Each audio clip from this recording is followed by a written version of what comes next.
Hello friends, विशाल talent education में आपका बहुत बहुत स्वागत है। मैं अमरजीत कुमार आज आप लोग के सामने इकोनॉमिक्स का यानी कि अर्थशास्त्र के बारे में बताऊंगा। जो चैप्टर है, आज का चैप्टर है मानव विकास सूचकांक। मानव विकास सूचकांक क्या होता है इसके बारे में आज आपको हम बताएंगे। बताने से पहले आप लोग से एक रिक्वेस्ट है, एक विनती है कि आप तक हमारा चैनल सब्सक्राइब नहीं किए हो तो प्लीज़ हमारा चैनल सब्सक्राइब कीजिए, ताकि आपके पास अलग अलग वीडियो का नोटिफिकेशन आपके पास पहुंचता रहे। तो चलिए फ्रेंड्स, अब हम शुरू करते हैं कि मानव सूचकांक विकास क्या है।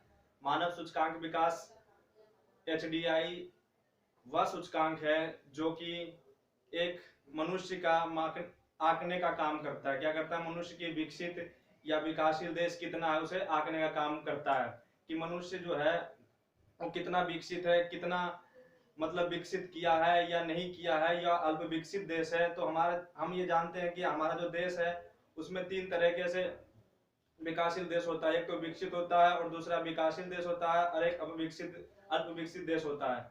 तो इससे ये पता चलता है कि हमारे देश की जो आर्थिक व्यवस्था है वो किस तरीके से कम है या ज्यादा है, इससे सारा चीज का पता चलता है। तो उस तरीके से हम तो जो मानव विकास सूचकांक है वो HDI के थ्रू काम करता है, जो कि HDI उस सूचकांक का काम करता है जो कि अर्थशास्त्र को आंकने का काम करता है, यानी गिनने का काम करता है कि हमारा देश किस तरीके से विकसित हो रहा है या नहीं हो रहा है, कौन गरीब है, हमारा देश कौन सा गरीब है, कौन सा अमीर है। ये सारे चीज इनको इससे बनाया जाता है और इसकी गिनती हो जाती है और इसे कंप्लीट किया जाता है। तो अभी हम देखते हैं कि जो HDI है, HDI का फुल फॉर्म होता है human development index. Human development index. तो ह्यूमन डेवलपमेंट इंडेक्स से ये किस तरीके से हमारे देश को मतलब हमारे आर्थिक व्यवस्था को पता चला जाता है कि किस तरीके से हमारा देश कितना विकसित हो रहा है या नहीं हो रहा है, क्या आर्थिक इनकी स्थिति है, क्या शिक्षा है इनका, यहाँ का क्या इनकम है, तो ये सारे चीज, क्या जीवन स्तर इनका चल रहा है, ये सारे चीज को मापने के लिए HDI का नियम लिया जाता है।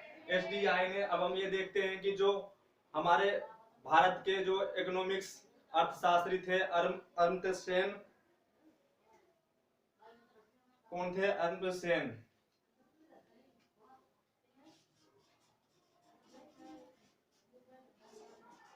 अमर्त्य सेन जो भारत के अर्थशास्त्री थे और पाकिस्तान के महबूब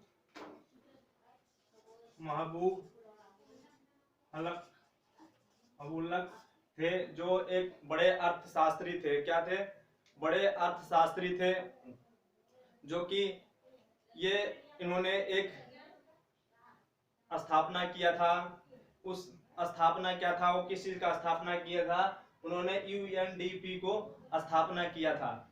तो इससे पहले मैं आपको बताना चाहता हूं कि जो मानव सूचकांक है वो कब आया था हमारे देश के अंदर। तो मानव सूचकांक देश जो है हमारे इंडिया के अंदर, हमारे देश के अंदर, ये हमारे देश क्या मतलब पूरे विश्व के अंदर ये सन 1990 से ये काम कर रहा है। मानव सूचकांक हमारा देश 1990 से ये काम कर रहा है। अब हम ये देखते हैं कि जो ये UNDP का इन्होंने स्थापना किया, किसने किया? ये अमर्त्य सेन और महबूबुल्लक ने। ये पाकिस्तानी अर्थशास्त्री थे और अमर्त्य सेन हमारे नोबेल पुरस्कार हैं इकोनॉमिक्स में। इन्होंने क्या किया? एक UNDP की स्थापना किया, जिसका स्थापना 22 नवंबर 1965 को हुआ था। कब हुआ था? UNDP का स्थापना 22 नवंबर 1965 को हुआ था और इसका मुख्यालय जो है न्यूयॉर्क में। कहाँ है? न्यूयॉर्क में इसका मुख्यालय है।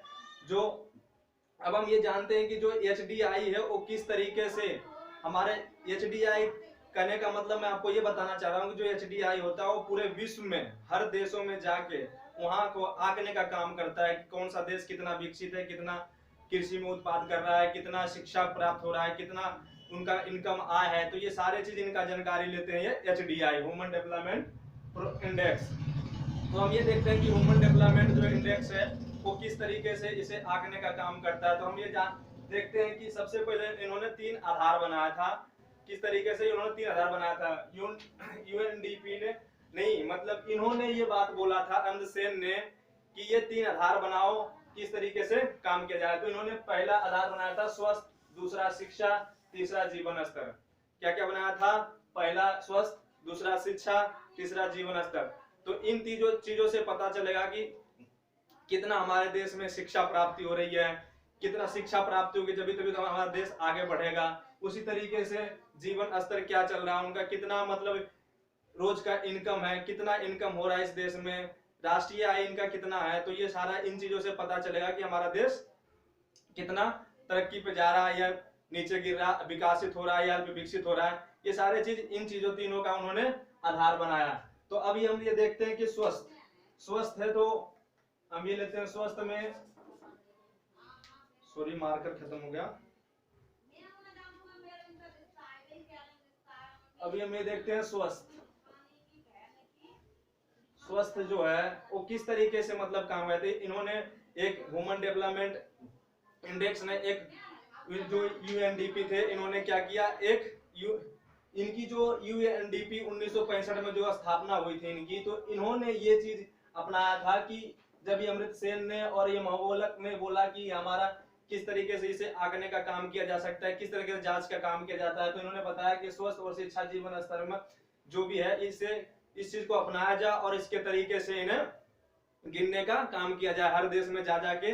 तो फिर यूएनडीपी ने अपने संस्था को हर देश में जाके इसे आंकने का काम करता है, यानी गिनने का काम करता है। अब हम देखते हैं कि स्वस्थ से किस तरीके से इन्होंने इसका प्रयोग करके इसे आंकने का काम करता है कि हमारा देश कौन सा विकसित है या अल्प विकसित देश है। तो हम ये देखते हैं कि स्वस्थ में क्या था इनका, सबसे पहले इन्होंने ये कहा कि हमारे देश में जितने उस देश में कि हमारे देश में या उस देश में जिस देश में भी ये जाते होंगे, ये कहते हैं कि पहले तो पूरे देश की लिस्ट बनाओ कि एक दिन में या एक महीने में पूरे साल में, मतलब पूरे साल में कितने बच्चे पैदा यहाँ होता है। तो इस तरीके से उन्होंने क्या किया, पूरे लिस्ट बनाना तैयार किया। इन्होंने लिस्ट तैयार किया कि हमारे देश में इतने बच्चे पैदा होते हैं, तो उनका ये जीवन दर देखा गया कि इनका जीवन दर क्या होगा, कि कितना दिन तक ये जीवित रह सकते हैं। तो इन्होंने आंकने का काम किया। तो हमारे इंडिया के अंदर जो जीवन इन्होंने देखा कि हमारे इंडिया के अंदर जो मनुष्य हो कितने दिनों तक जीवित रह सकता है, तो 68.68% जो है 68% जो है यहाँ ये जीवित रह सकते हैं। क्या रह सकते हैं, जीवित रह सकते हैं। इस तरीके से इन्होंने स्वास्थ्य का ये आकलन किया कि हाँ हमारे देश के अंदर मतलब इतना 68% तक मनुष्य क्या हो सकता है, जीवन स्तर उसका बन सकता है। अब हम दूसरा देखते हैं शिक्षा के प्रति हमने देखा कि शिक्षा के प्रति इन्होंने क्या किया कि शिक्षा को पहले 2 भागों में बांटा गया। कितने भागों में बांटा गया, 2 भागों में बांटा गया। शिक्षा को 2 भागों में बांटा गया। एक तो वो जो कि प्राथमिक विद्यालय में जाते हैं पढ़ने के लिए, पहले से प्राथमिक विद्यालय तक पढ़ते हैं, मिडिल तक पढ़ते हैं, हाई स्कूल तक पढ़ते हैं, कॉलेज करते हैं, कॉलेज तक ग्रेजुएशन तक करते हैं। तो उस तरीके से इन्होंने ये पहला बनाया कि प्राथमिक जो है बच्चे हैं जो स्कूल जाते हैं पढ़ने के लिए, और दूसरा 25 वर्ष के बाद वयस्क मतलब उम्र ज्यादा होने के बाद कितने लोग पढ़ाई करते हैं, 25 साल के बाद कितने लोग पढ़ाई करते हैं। और ये बच्चों की शिक्षा जो है जो प्राथमिक से ग्रेजुएट तक चलता है। मान लिया जाए कि जो बच्चा 5वीं से ग्रेजुएट करेगा उसका उम्र कितना हो सकता है, 23 साल हो सकता है या 24 साल हो सकता है। मान लिया जब 5 साल के बाद उन्होंने पढ़ाई बच्चे में स्टार्ट किया, 5 साल में 5वीं पास कर लिया, 10 साल में मिडिल हाई स्कूल पास कर लिया, और 2 साल 3 साल 4 साल में जाके ग्रेजुएशन पास कर लिया। मान लीजिए फेल भी हो जाता है तो 24 से 25 साल तक में वो क्या कर लेता है, 24 साल तक वो ग्रेजुएशन कंप्लीट कर लेता है यदि जो पढ़ेगा। तो क्या होगा कि ये 24 साल तक ये कंप्लीट करने के बाद, इसीलिए फिर उन्होंने दूसरा शिक्षा को अलग भागों में इसलिए बांटा कि जो 25 साल से ज्यादा उम्र के बच्चे होंगे वो क्या होंगे, जो मनुष्य होंगे वो वयस्क में हो जाएंगे गिनती, वो आदमी में गिनती हो जाएंगे। तो क्या होगा, इनका जो 25 साल के बाद कितने लोग पढ़ाई कर रहे हैं, तो इन्होंने ये आंकने का काम किया कि हम शिक्षा को किस तरीके से आंकें। तो इन्होंने एक वो बनाया शिक्षा को कि कितना बच्चे से 25 उम्र के बाद जो बच्चे पढ़ाई कर रहे हैं उसको अलग, और जो 25 साल से कम पढ़ाई कर रहे हैं उसको, इनकी एक अलग लिस्ट बनाई गई। इस तरीके से इन्होंने क्या किया, HDI तैयार करते हैं कि हमारे देश में कितना शिक्षा है, कितना % शिक्षा है। ये जो आप देख रहे हो कि हमारे आर्थिक व्यवस्था में आर्थिक मनुष्य के जो आर्थिक है, हमारा देश का आर्थिक व्यवस्था है, जो उसमें पता चलता है कि हमारा देश कितना % शिक्षित है, या किसी भी देश की पता चलता है कितना % शिक्षित हो, कैसे पता चलता है, वो पता चलता है HDI से। किससे, HDI से, ह्यूमन डेवलपमेंट इंडेक्स से पता चलता है कि ये कितना हमारा देश शिक्षित है और कितना इनकम हो रहा है और कितने बच्चे हमारे यहाँ पढ़ाई कर रहे हैं, ये सारा चीज उन्हीं से पता चलता है। तो उन्होंने क्या किया, शिक्षा को बांट दिया, तो 25 साल के बाद का पढ़ाई और जो 25 साल का पहले की पढ़ाई। तीसरा देखते हैं कि जीवन स्तर। जीवन स्तर मतलब होता है कि नेशनल इनकम, मनुष्य का जो नेशनल इनकम है, नेशनल इनकम है वो कितना है, कितना है मनुष्य का जो तीसरा है वो क्या है, नेशनल इनकम कितना है, नेशनल इनकम कितना हो रहा है मनुष्य, हमारे जो देश में नेशनल इनकम हो रहा है वो कितना हो रहा है। तो अब इसको आंकने के लिए उन्होंने क्या किया, एक सीढ़ी बनाया, एक नियम बनाया उन्होंने। इस तरीके से ये नियम को कंप्लीट करते हुए उन्होंने अपने देश को पता लगाते हैं कि हाँ हमारे देश में कितना हो रहा है। जैसे मान लिया जाए, अभी मैं आपको एग्जांपल देता हूँ कि अभी हमारा जो इंडिया है उसका नेशनल इनकम कितना है, जीडीपी कितना है, कितना ग्रोथ कर रहा है। अब वही देखते हैं कि जो अमेरिका है वो कितना है, तो हमारा इंडिया उसके मुकाबले हमारा $2000 है, तो उसका कितना है, हमारा उससे हमसे ज्यादा उसका 22,000 20,000 के डॉलर के समथिंग उसका इनकम है। यानी कहने का मतलब मैं आपको एग्जांपल देता हूँ, हाईएस्ट और लोएस्ट में, हाईएस्ट और लोएस्ट में बात करते हैं तो ये देखते हैं कि 176 गुना क्या है, 176 गुना क्या है हमसे ज्यादा है, 176 गुना हमसे क्या है नेशनल इनकम में क्या है वो ज्यादा है। इस तरीके से ये नेशनल इनकम को भी बनाया है। एक तो हम ये बात करते हैं कि पीपीपी, परचेजिंग जो परचेजिंग जो होता है और रेट होता है, प्योरिटी होती है। कहने का मतलब पीपी परचेजिंग जो प्रियोरिटी जो होता है, आपने नाम सुना होगा पीपी का, जो विनिमय दर होता है इसको एक्सचेंज करने के लिए होता है पीपीपी। तो हम ये देखते हैं कि जो पीपीपी है वो कैसे हम पता चल जाता है कि ये पीपी रेट, एक्सचेंज रेट। मैं आपको एग्जांपल देता हूँ कि जैसे मान लिया जाए आप अपने घर से बाहर गए और किसी होटल में बैठे, आप वहां पे जाके एक समोसा खाया और आपने समोसा खाया और दुकानदार से पूछे कितना समोसा हमने खा लिया, आप बताइए कितना पैसा हुआ, तो वो बताया कि 50 रुपया हुआ, आपने 50 रुपये निकाल के दे दिया। यही आप पेरिस या लंदन में चले जाइए, वहां भी जाइए और वहां पे मान लीजिए आपने चला गया पेरिस या लंदन, वहां जाने के बाद आपने बोला कि हमें, फिर वहां भी कहीं होटल में गए और आप बोले कि हमें समोसा खाना है, आप दीजिए, उन्होंने होटल से अपने समोसा आपको दिया, खा लिया। अब उन्होंने पूछा कितना पैसा हुआ, तो उन्होंने बोला कि $5 हुआ या पाउंड हुआ। तो आप उस तरीके से क्या करोगे, वहां की जो विनिमय दर है और यहाँ की विनिमय दर में दोनों में फर्क आ जाएगा। कहने का मतलब मेरा यह है कि मान लीजिए मेरा भाई अमेरिका में रहता है, वहां उन्होंने मोबाइल खरीदा $5,000 में, और वही इंडिया में आ जाए तो वही 50,000 रुपए का मोबाइल हो जाता है। तो क्या हुआ, वो घर वाले बच्चे क्या सोचते हैं कि वो रेट दोनों का बराबर है, कम ज्यादा, रेट कम ज्यादा नहीं है, उनकी मुद्रा का जो कीमत है वो क्या है, वो ज्यादा है, और हमारे इंडिया का मुद्रा का जो कीमत है वो क्या है, कम है। इस तरीके से इन्होंने पता लगाया कि इस तरीके से ये राष्ट्रीय आय को मिला के कैसे इसे विकसित किया जाए और कैसे इसे मापा जाता है। तो ये 3 सुविधा, जो 3 साधन इन्होंने बनाया, जो 3 आधार बनाया इन्होंने, स्वास्थ्य और शिक्षा और जीवन स्तर, इस तरीके से इन्होंने क्या किया, एचडीआई को निकालने का एक तरीका ढूंढ लिया और इस तरीके से उन्होंने एचडीआई निकालना शुरू कर दिया। जो कि अभी हम देखते हैं कि अब मान लीजिए हमारे देश का जो अभी जो मानव विकास सूचकांक है वो एचडीआई पे हमारा कितने नंबर पे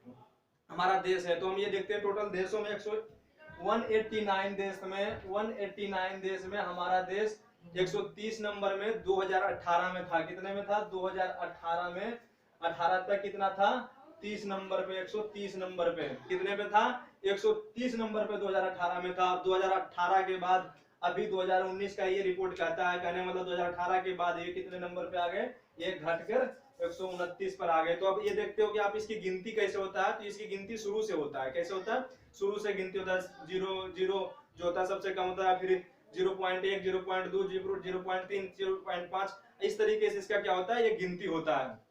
तो अभी हम देखते हैं कि जो 129 नंबर पे क्या है, इंडिया है अभी, मतलब किसमें, मानव विकास सूचकांक में, एचडीआई में क्या है, ह्यूमन डेवलपमेंट इंडेक्स में क्या है, अभी ये 129 नंबर पे हमारा देश भारत है। अब हम बात करते हैं कि जो सबसे लास्ट में है, सर जो सबसे लास्ट में है वो कौन सा देश है, और जो सबसे पहले है वो कौन सा देश है। तो सबसे पहले हमारा नॉर्वे, नॉर्वे का नाम आपने सुना होगा। नॉर्वे एक देश है जिसकी राजधानी कोस्लो है। क्या है, कहाँ है, कोस्लो, जिसकी राजधानी कोस्लो है, जहां नोबेल पुरस्कार दिया जाता है, नॉर्वे। दूसरे नंबर पे बात करते हैं एचडीआई में कौन सा है, तो स्विट्जरलैंड है। कौन है, स्विट्जरलैंड। और तीसरे नंबर पे बात करते हैं तो ऑस्ट्रेलिया, क्या, ऑस्ट्रेलिया। और सबसे सबसे जो 89 नंबर पे मैंने आपको बताया 189 पे है, तो वो है बुरुंडी। बुरुंडी एक देश का नाम है, वही 189 नंबर पे हमारा देश आता है एचडीआई पे। तो अब आप ये सोच रहे हो कि सर कि 189 नंबर पे, 188 नंबर पे, 187 नंबर पे ये सारे देश आ गए हैं, तो ये कैसे पता चला? तो ये पता चला एचडीआई से। तो आप ये सोच रहे होंगे सर कि एचडीआई क्या है? एचडीआई आप सिर्फ ये बता दो कि इतने नंबर पे था, हमारा देश इतने नंबर पे है, एक ग्राफ है, कागज है, लिखा रहता है कि हाँ इसमें इतना इतना हुआ। नहीं, एचडीआई वह एक साधन है, एचडीआई वह एक चीज है जो मनुष्य को क्या करता है, विकसित करने का एक सबसे बढ़िया क्या है वो तरीका है। यानी हमारे देश की आर्थिक को सुधारने के लिए एक इम्पोर्टेंट चीज का एक अहिंसा बहुत अच्छा क्या करता है, प्रमुख है जो हमारे इस देश को विकसित करने का तरीका निभाता है और विकसित करा जाता है। इसी से पता चलता है कौन सा देश कितना गिर रहा है, कितना बढ़ रहा है, कितना। कैसे आप कहते हो कि हमारा देश अल्प विकसित देश है, हमारा देश विकसित देश है, इस तरीके से कैसे पता चलता है इकोनॉमिक्स में? ये पता चलता है एचडीआई से। अब यही हम बात करते हैं कि जीवन प्रत्याशा का जो हमने देखा था कि जो अभी हमारे देश में सबसे ज्यादा, अब ये देखें कि अब मैं जीवन प्रत्याशा में क्या बताया था स्वास्थ्य में, जो कि 68% हमारा क्या होता है, हमारे देश के लोग जीते हैं। भारत के लोग कितने साल तक जी सकते हैं?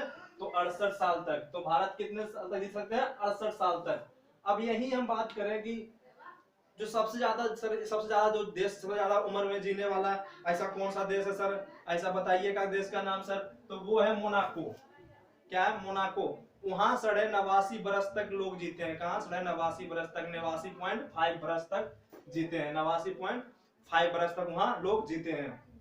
अब यही बात करते हैं कि सर जो सबसे कम देश वाला है, देखो एक चीज मैं आपको बता रहा हूँ कि सबसे ज्यादा इंपोर्टेंट जो पूछा जाता है क्वेश्चन एग्जाम में, ज्यादातर यही पूछा जाता है कि सबसे फर्स्ट में कौन है, सबसे लास्ट में कौन है। तो इस तरीके से मैं आपको बता रहा हूँ। जो आप कहेगा फर्स्ट में, तो सर सबसे ज्यादा शिक्षित देश तो वो सॉरी जीवन प्रत्याशा में सबसे ज्यादा जीने वाला जो लोग है वो तो मोनाको हो गया और 68 साल भारत का हो गया। अब हम ये देखते हैं जो सबसे खराब है स्थिति है जिसकी खराब है वो कौन देश का है? तो वो है चाड। कौन सा? चाड। वो जीता है 49.5 वर्ष, 49.5% सॉरी 49.5 ईयर्स जीते हैं। कहाँ के लोग? वहां 49 के लोग। तो एक जीवन प्रत्याशा है जो कि एक आकलन किया गया है औसत अनुसार कि ये इतने साल तक जी सकता है। वैसे भविष्यवाणी तो कोई नहीं कर सकता कि हाँ इतने साल तक जी ही लेगा, पर एक औसत बता रहा है कि इतने साल तक वो वहां का लोग जी सकते हैं। अब वही हम बात करते हैं शिक्षा का कि सर शिक्षा में कितना लोग कितना डेवलप्ड है, हमारा देश कितने नंबर पे आता है, कितना मतलब हमारा देश कितना शिक्षित है। तो एक चीज मैं आपको बताना चाहता हूँ, हमारा जो भारत देश है वो सन 2011 के जनगणना के अनुसार हमारा भारत 72 से 74% क्या है? शिक्षित है। कितना है? 72 से 74% हमारे देश में शिक्षित है। वही हम बात करते हैं फिनलैंड का। वहाँ फिनलैंड में कितना? 100%। वहाँ सब लोग क्या है? पढ़े हैं, लिखे हैं, इंजीनियर है, कोई डॉक्टर है, क्या वहाँ के बच्चा सब लोग पढ़ते हैं और बहुत मेहनत करते हैं। वही देखते हैं कि हम भारत का, तो भारत 72-74% है। वही हम ये देखते हैं कि अफगानिस्तान जो सबसे खराब देश क्या है, जो सबसे खराब देश नहीं, जो खराब देश है, जो सबसे खराब देश है, जो कि शिक्षा में कम है, 31% है। कितना? 31% है। दक्षिण सूडान क्या है? ये सब क्या है? कम है, 27% है। तो इसमें क्या होता है कि यहाँ के लोग कम पढ़ाई करते हैं और यहाँ के लोग कम शिक्षित होते हैं। एक तरह से मान लो अनपढ़ गवार। इसीलिए इनका दक्षिण सूडान करने का मतलब ये भी फिर क्या, एचडीआई का स्थान कौन सा? बुरुंडी, दक्षिण सूडान, ये क्या होते हैं? लास्ट में आ जाते हैं। तो दोस्तों आज का टॉपिक हमने आपको ये बताया कि मानव सूचकांक कैसे है, इसे कैसे निकाला जाता है। ये मानव सूचकांक एचडीआई है क्या? मैंने आपको बताया कि एचडीआई मानव सूचकांक वो सूचकांक है एचडीआई जो मनुष्य को आकलन करता है कि कितना कृषि में या विकास में ये गरीबी को एक तरह से दूर करने का काम करता है, हमारे आर्थिक व्यवस्था को बढ़ाने का काम करता है। कहने का मतलब जहां पे ये सन 1951 ईस्वी में, सन 1951 ईस्वी से ये भारत में काम कर रहा है। मानव विकास सूचकांक जो है यूएनडीपी, ये सन 1951 से इन्होंने काम किया। इन्होंने ये रिसर्च किया कि गरीब हो जो कितना विकसित हो रहा है, नहीं हो रहा है, ऊर्जा की प्राप्ति के लिए इन्होंने काम किया। तो ये हम देखते हैं कि ये चीज किया गया। इसी को लाने के लिए हम तसेन और बहुल हक